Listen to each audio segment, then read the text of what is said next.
C'est une épreuve de nerfs pour qui s'hasarde à compter le nombre de nids de poules qui jonchent les 210 km qui séparent Mora de Kuseri en passant par Dabanga. C'est que ce tronçon de la nationale numéro 1 est dans un piteux état et la question de sa réhabilitation et du maintien de la circulation se pose avec acuité. Les bâtis, on n'en passe pas.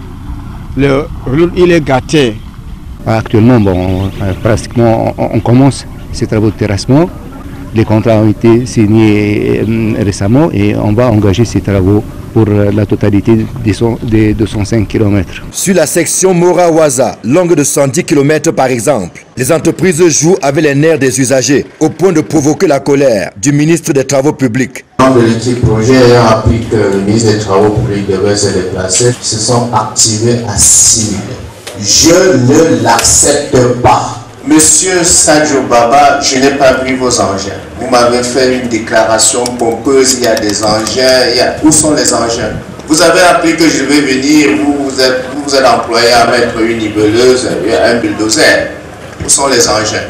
Voici Tchakamari, une des localités du département du Mayo-Sava qui est traversée par la nationale numéro 1. La particularité de cette zone, c'est que lorsqu'il pleut des cordes dans la localité, elle est inondée.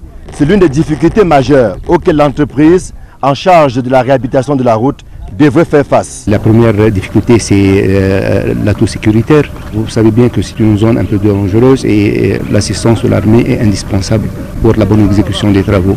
On est là pendant la période des pluies. Vous voyez bien que déjà dans cette zone où il y a inondation, l'ancienne route a été emportée en totalité. C'est un travail un peu complexe parce que c'est les travaux de terrassement, mais là on est sur les travaux de maintien de la circulation. Déjà, on va essayer de faire les travaux sans arrêter les circulations.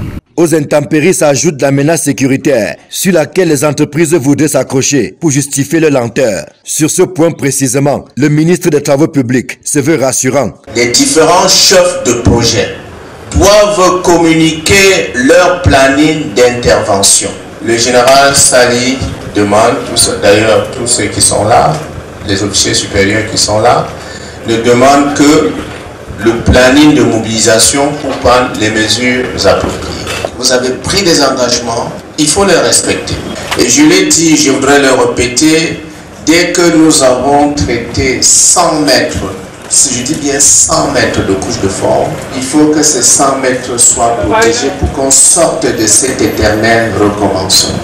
Les différentes entreprises ont donc été appelées à se remettre illico presto au travail afin de traiter tous les points critiques qui pourrissent la vie aux automobilistes qui empruntent cet axe du corridor Douala-Djamena. Je demande que le directeur de projet serve aux 4 entreprises une mise en demeure avec des objectifs bien fixés à évaluer sur 21 jours.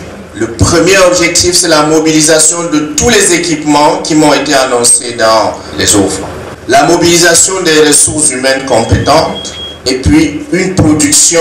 Ces objectifs doivent être chiffrés et évalués 21 jours après. En quittant Waza, le ministre des Travaux publics a promis qu'il reviendra dans un mois. Question de s'assurer que ces prescriptions ne sont pas tombées dans les oreilles de sourds et que les entreprises adjudicataires sont effectivement sorties de leur long sommeil.